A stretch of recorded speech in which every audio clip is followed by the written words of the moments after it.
Assalamualaikum teman-teman. Kali ini saya mau mencoba merakit PC atau merakit komputer sendiri ya di rumah.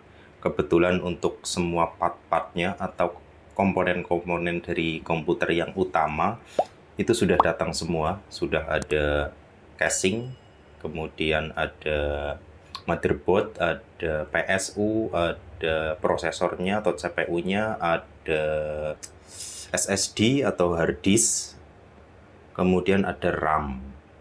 Nah, jadi di video ini buat disclaimer dulu, saya itu belum pernah merakit PC sama sekali. Jadi ini baru pertama kali mau mencoba merakit PC sendiri. Jadi kalau misalkan nanti di videonya ada hal-hal teknis atau teori yang mungkin kurang tepat, teman-teman bisa tuliskan di komentar ya. Jadi sekali lagi di sini bukan tutorial atau bukan sebuah cara, tapi ini adalah dokumentasi saya merakit komputer sendiri ya. Untuk part-partnya, saya mungkin bisa sebutkan di sini saya menggunakan prosesornya Intel Core i5 10400. Intel Core i5 10400. Saya beli yang tray, jadi lebih murah ya. Berapa 200 ribuan, lebih murah 200 ribuan daripada yang box. Cuma ini kekurangannya adalah garansinya cuma setahun. Kemudian untuk motherboardnya ASRock, saya pilih H510M yang sudah M2, tapi saya pilih juga yang AC. Jadi untuk ini sudah ada WiFi dual band 2,4G dan juga 5,8 GHz. Jadi nanti sudah bisa langsung digunakan WiFi-nya. Kemudian untuk penyimpanan saya pilih tim MP33 SSD NVMe PCIe generasi 3 ya, X4 256GB. Ini untuk Windows-nya, untuk sistemnya. Kemudian besok bisa upgrade ke hard disk atau ke SSD untuk penyimpanan file-filenya.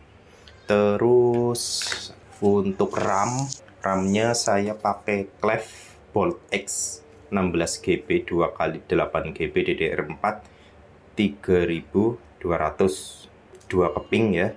Kemudian untuk PSU-nya saya pakai PSU dari Cooler Master MWE Bronze V2 550 80 plus bronze 2030 power supply. Jadi ini 550 watt ya. Terus untuk casingnya Aerocool Trinity Mini V2. Untuk alat-alat ini sudah pernah saya review di setiap video unboxing. Teman-teman bisa cek deskripsi video ini untuk menuju ke review atau unboxing masing-masing komponennya, dan juga nanti saya coba tambahkan link pembelian ya. Jadi untuk kali ini saya fokus ke proses rakit PC-nya sambil belajar ya. Jadi mungkin nanti nggak banyak menjelaskan, tapi saya fokus dokumentasi saja. Ini saya mulai dari motherboard saja ya. Saya keluarkan dulu saja. Nanti mungkin saya sambil baca-baca buku manualnya. Nah, kayak gini ya posisinya.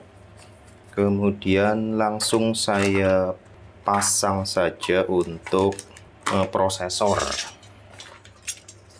Nah, ini untuk pastanya sudah ada, tapi kemarin nggak tahu kena jari atau kena apa ya, kurang tahu. Jadi ada apa namanya kayak gitu, tapi nggak masalah. Saya coba memasang prosesor, belum pernah masang prosesor.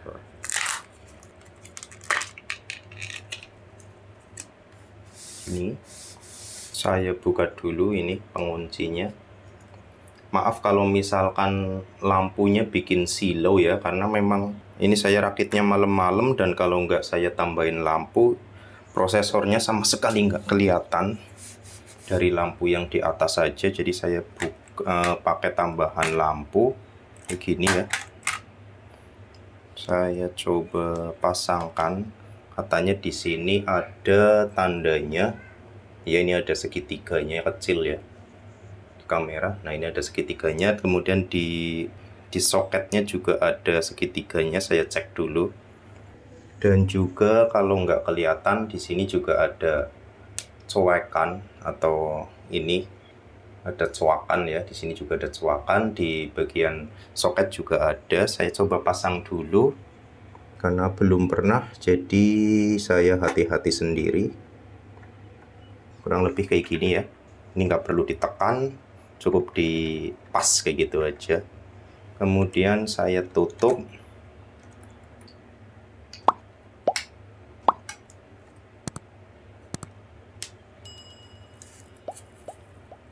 Ini cukup keras ya, ternyata butuh tenaga untuk menguncinya. Dan ini sudah bisa dilepas, sudah copot sendiri. Kemudian pasang apa ya, ini ya sekalian ya, apa namanya, cooler. Bebas sih ya, yang penting ini nanti nyampe ke colokan coolernya.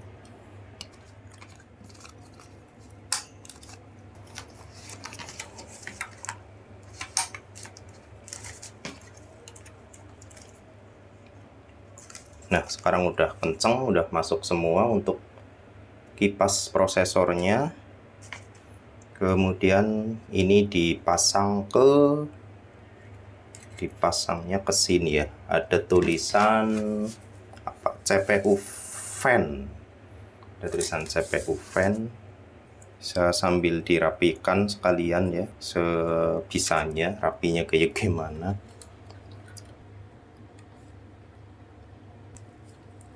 Gini mungkin ya. Terus kita pasang RAM.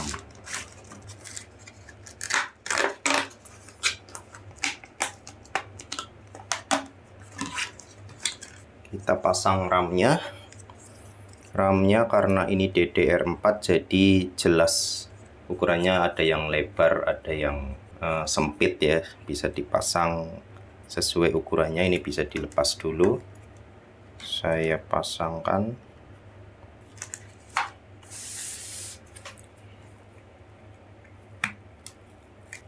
Nah, ini ceklik sendiri. Yang satunya.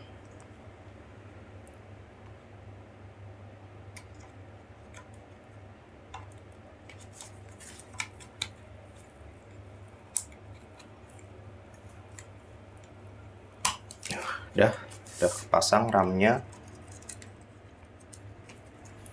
Tinggal kita pasang SSD. Karena saya tidak pakai SSD, pakai NVMe ya, atau M.2. M2 saya pakai. Jadi saya ini dulu, buka dulu. Ini ya. Saya pasang di sini ada slot Ultra M2. Tinggal dimasukkan saja. Kemudian dibaut. Bautnya ada dari bawaan M2-nya, ada juga dari bawaan apa namanya, motherboardnya. Sama ukurannya, tinggal dibautkan saja.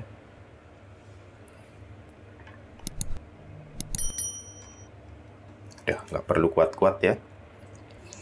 Terus kayaknya untuk proses ini sudah selesai ya. Proses di motherboardnya sudah selesai sepertinya, jadi cuma kayak gini. Saya ambil casing dulu. Nah, ini untuk casingnya saya lepaskan dulu tempered glassnya biar lebih aman ya. Ini ada buku petunjuk juga. Terus ini kipas nanti ganggu apa enggak, kalau misalkan ganggu nanti saya lepas juga. Yang penting ini ada dudukan apa namanya, motherboard. Ini saya tadi sudah saya tes, ternyata yang ini enggak pada tempatnya, jadi agak naik di sini ya, di atasnya.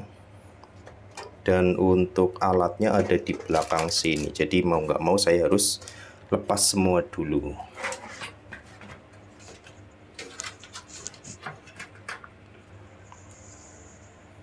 Nah, ini di belakang casingnya, di dalam casingnya ada kabel tis dan juga baut-baut macam-macam. Saya keluarkan saja, masukin ke wadah ya biar nggak hilang. Taruh di wadah saja.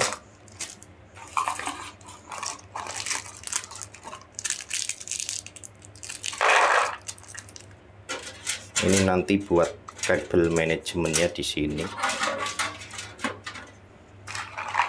Jadi ada alat ini ya, kunci sok kecil. Ini buat obeng, kemudian untuk melepas dudukan dari motherboard. Nah, ini saya pindah ke atasnya.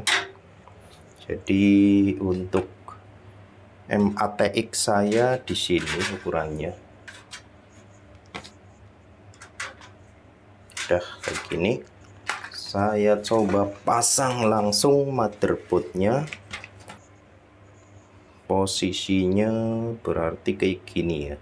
Oh ya, sebelum masang motherboard biasa kelupaan back panel atau I/O shield ya. Ini yang biasanya kelupaan. Ini posisinya berarti kayak gini. Masukkan ke sana ya. Nah, ini tinggal kipasnya ganggu apa enggak. Katanya tinggal ditekan.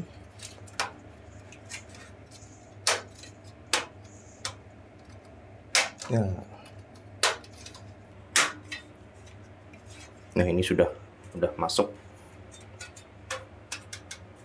Sudah ngunci semua. Kita lanjut pasang motherboard.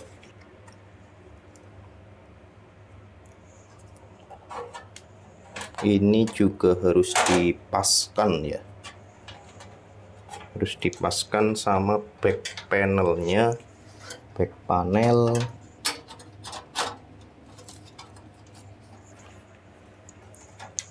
Nah, ini untuk dudukannya sudah pas semua, 1 2 3 4 5 6.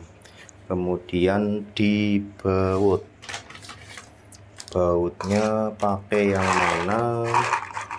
Kira-kira saja ya, pakai yang banyak, berarti yang kayak gini. Yang kecil tapi ada ininya ya, payungnya ya mungkin. Karena di sini saya dari sini coba. Jangan kenceng-kenceng dulu, saya baut pas-paskan dulu.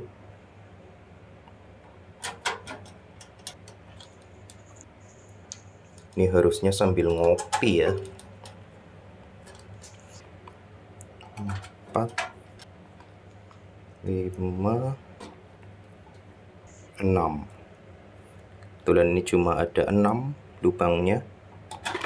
Sekalian dikencengin. Tapi ya jangan kenceng-kenceng ya.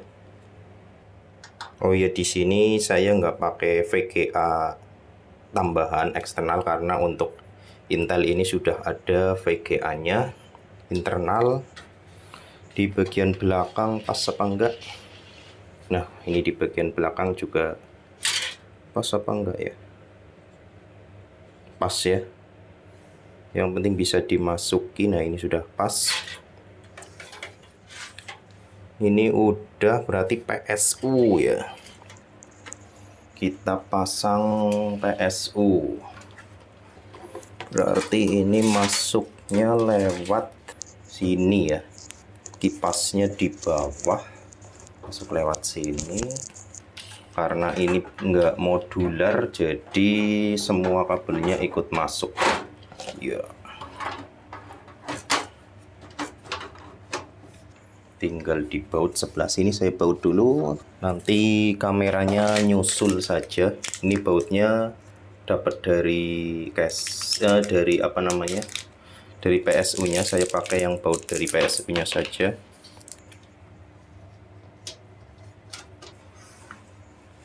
Kayak gini kelihatan apa enggak? Saya coba baut PSU-nya. Ini tadi sudah saya baut sedikit. jangan kenceng-kenceng ya, biasa silang.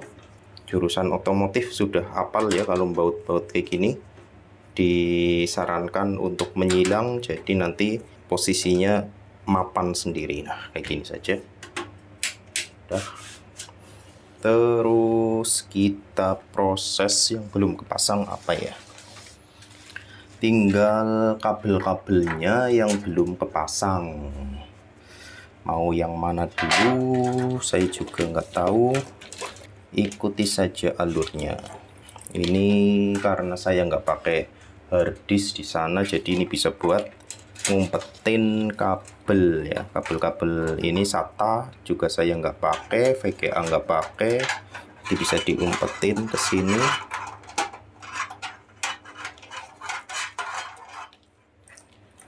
Ternyata yang bikin pusing kabelnya ya, ini ada yang 24 pin, berarti di bagian pinnya ke atas sini ya, masukin lewat sini. Terus kabel power CPU 4 nih ya, ada tulisan CPU, ternyata CPU nya ini lewatnya atas sini ya.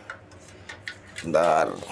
Nah CPU lewat sini, masukin dulu saja, nanti bisa lewat sini berarti untuk kabel manajemennya. Berarti ini apa ini kipas ya, ini kipas Molex, berarti cuma ini sama ini udah ya. Yang ini bisa diumpetin ke wadah harddisk, masukin ke wadah harddisk biar aman. Yang ini untuk kipas, nanti untuk konektor-konektor kipas bisa terakhiran. Ini juga perlu dimasukkan kabel-kabel dari casing. Kabel-kabel dari casing kemana saja.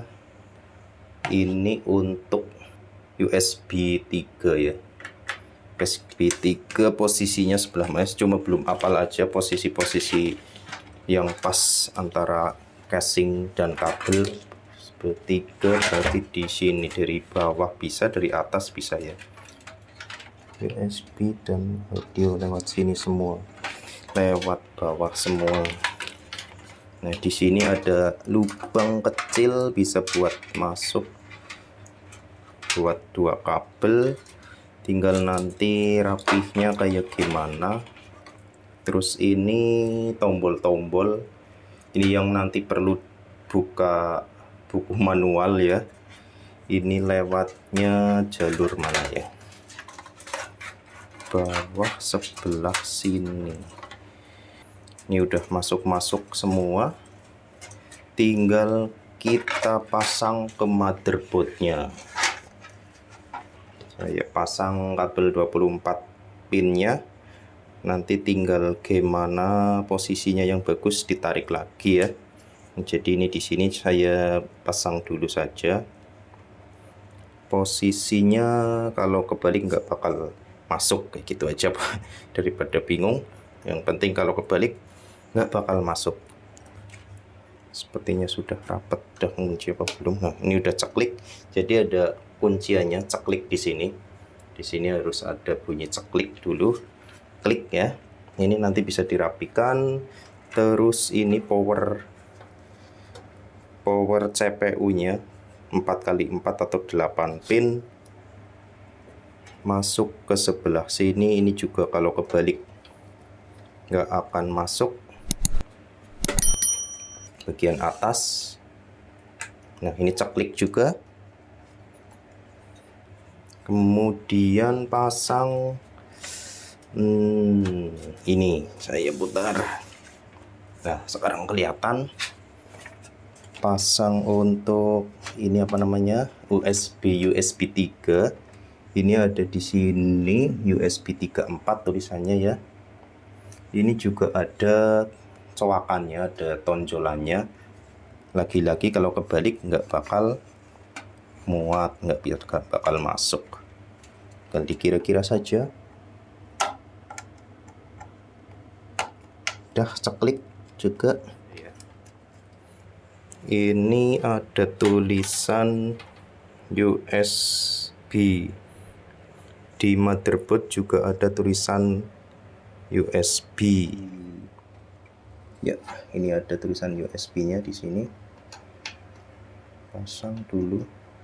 Ini juga kalau nggak pas nggak bisa masuk karena ada satu yang nggak ada pinnya, nggak ada giginya ya.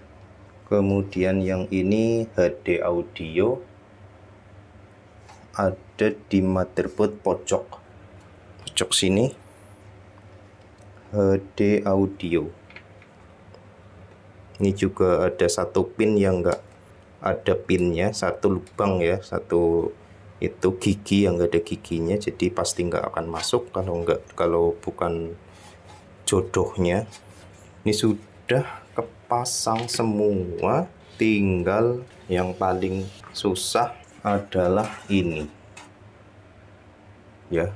Ini perlu dibaca dari sana, plusnya yang ada tanda panahnya berarti ya.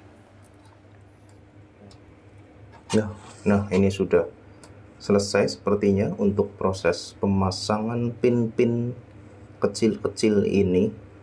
Semoga sih bener ya, karena kalau nggak bener ya nggak nyala. Untuk proses kabel-kabelnya sudah selesai, tinggal manajemennya sama kipas. Kita lanjut untuk kabel manajemen. Bisa ke sini ya. Untuk kabel manajemennya mungkin nanti saya percepat ya. Atau sebelum dirapihkan kita bisa tes dulu biar tahu nyala atau enggak ya. Ini moleknya saya tadi mana ya, yang buat kipas ini ya, buat kipas mana ini buat kipasnya saya sambungkan dulu. Saya coba testing dulu nyala atau enggak. Jadi sebelum dirapihkan saya testing dulu saja. Nah ini sudah saya pasang untuk PSU-nya ke itu. Ini juga sudah saya on. Saya coba hidupkan ya tombol powernya. Ini Bismillahirrohmanirrohim. Yuk, alhamdulillah muter semua, kipas nyala, kemudian prosesor juga kipasnya berputar, yang depan juga berputar. Ini belum bener ya, nanti sambil diberesin ini. Jadi sekarang sudah jadi. Terus matiinnya, cara matinya berarti ditekan saja mungkin ya, tekan lama. Saya coba saja. Nah ini sudah mati, tinggal proses perapian kabel. Perapian kabelnya di video atau enggak ya enaknya. Jangan lupa untuk PSU-nya dimatikan biar aman. Lepas juga kabelnya dari PLN ya. Ini mungkin lebih enak lewat atas semua ya. Copot saja lagi. Jadi nanti yang sana bisa buat sirkulasi udara.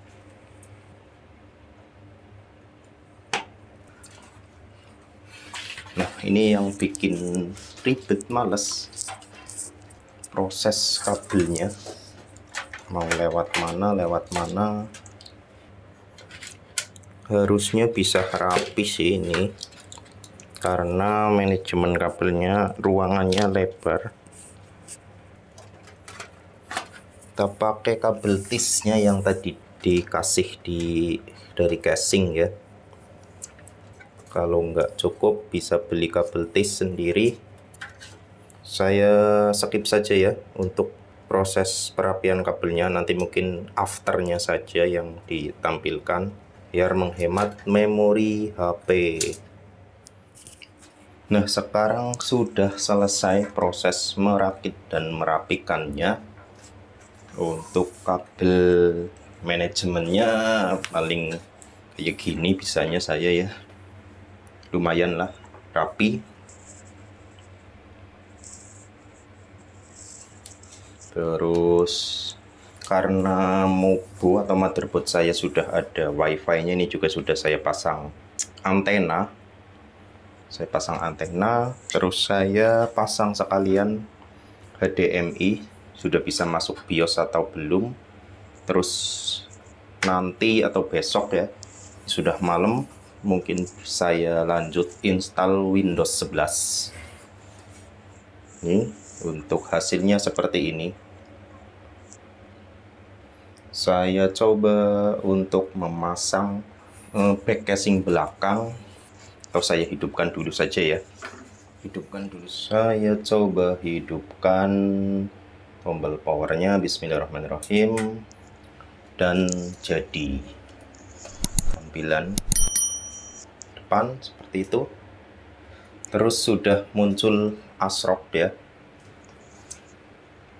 Sudah muncul ASRock dan berhasil untuk masuk ke BIOS. Alhamdulillah sudah H510 MAC Intel Core i510 10400 CPU, prosesor, total memori 16 GB, menggunakan DDR4 Clef 8 GB 2666 karena memang i5 10400 maksimal segini ya. Terus ini M2-nya juga sudah kedetek tim. CPU fan-nya sudah muter, terus CPU temperaturnya 37 ya. Jadi intinya berhasil untuk proses perakitannya. Tinggal besok bikin grounding ya di rumah ya. Ini ternyata belum ada grounding, nyetrum kecil biasa ya. Coba dipasang tempered glass dan casing belakangnya. Tinggal dipasang saja. Sudah aman sepertinya. Oke, bautnya. Penutup casing belakang sudah, tinggal tempered glassnya. Plastiknya dicopot sekalian, tinggal dibaut. Ini masih ada itu ya, setrum kecil di tangan, masih selenit-selenit. Sudah jadi.